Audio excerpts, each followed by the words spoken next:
सिप्लॉक्झ D year I आणि year drop आपल्याला ही जी माहिती घ्यायची आहे. त्यामध्ये आता कंटेंट बघूया. पहिला सिप्रोफ्लॉक्झासिन हायड्रोक्लोराइड IP, सिप्रोफ्लॉक्झासिन 0.3% वेट पर व्हॉल्यूम, डेक्झामेथासोन IP 0.1% वेट पर व्हॉल्यूम आणि बेन्झालकोनियम हायड्रोक्लोराइड IP आहे 0.01% वेट पर व्हॉल्यूम प्रिझर्वेटिव्ह म्हणून.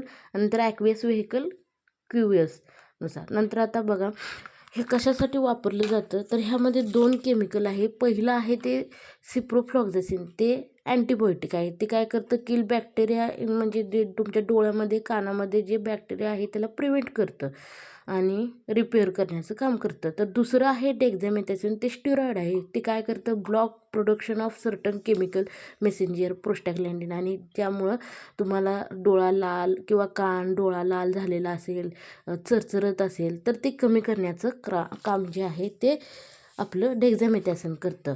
आता ते कॉम्बिनेशन म्हणजे जे तुमच्या कानामध्ये किंवा तुमच्या डोळ्यामध्ये जर तुम्हाला इन्फ्लामेशन, जळजळ होत असेल किंवा इन्फेक्शन झालं आहे बॅक्टेरियामुळे, तर त्याचं कमी करण्याचं काम हे सिप्लॉक्झ डी आय आणि इयर ड्रॉप करतं.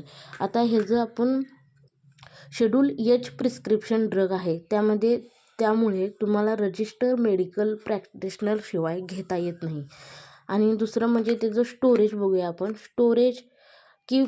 Storage in cool and dry place आणि keep out of reach of children, म्हणजे लहान मुलांपासून हे दूर ठेवायचं आहे. नंतर dosage as a directed by the physician, म्हणजे तुमच्या जे फिजिशियननं जेवढा डोस दिलेला आहे तेवढंच वापरायचं आहे.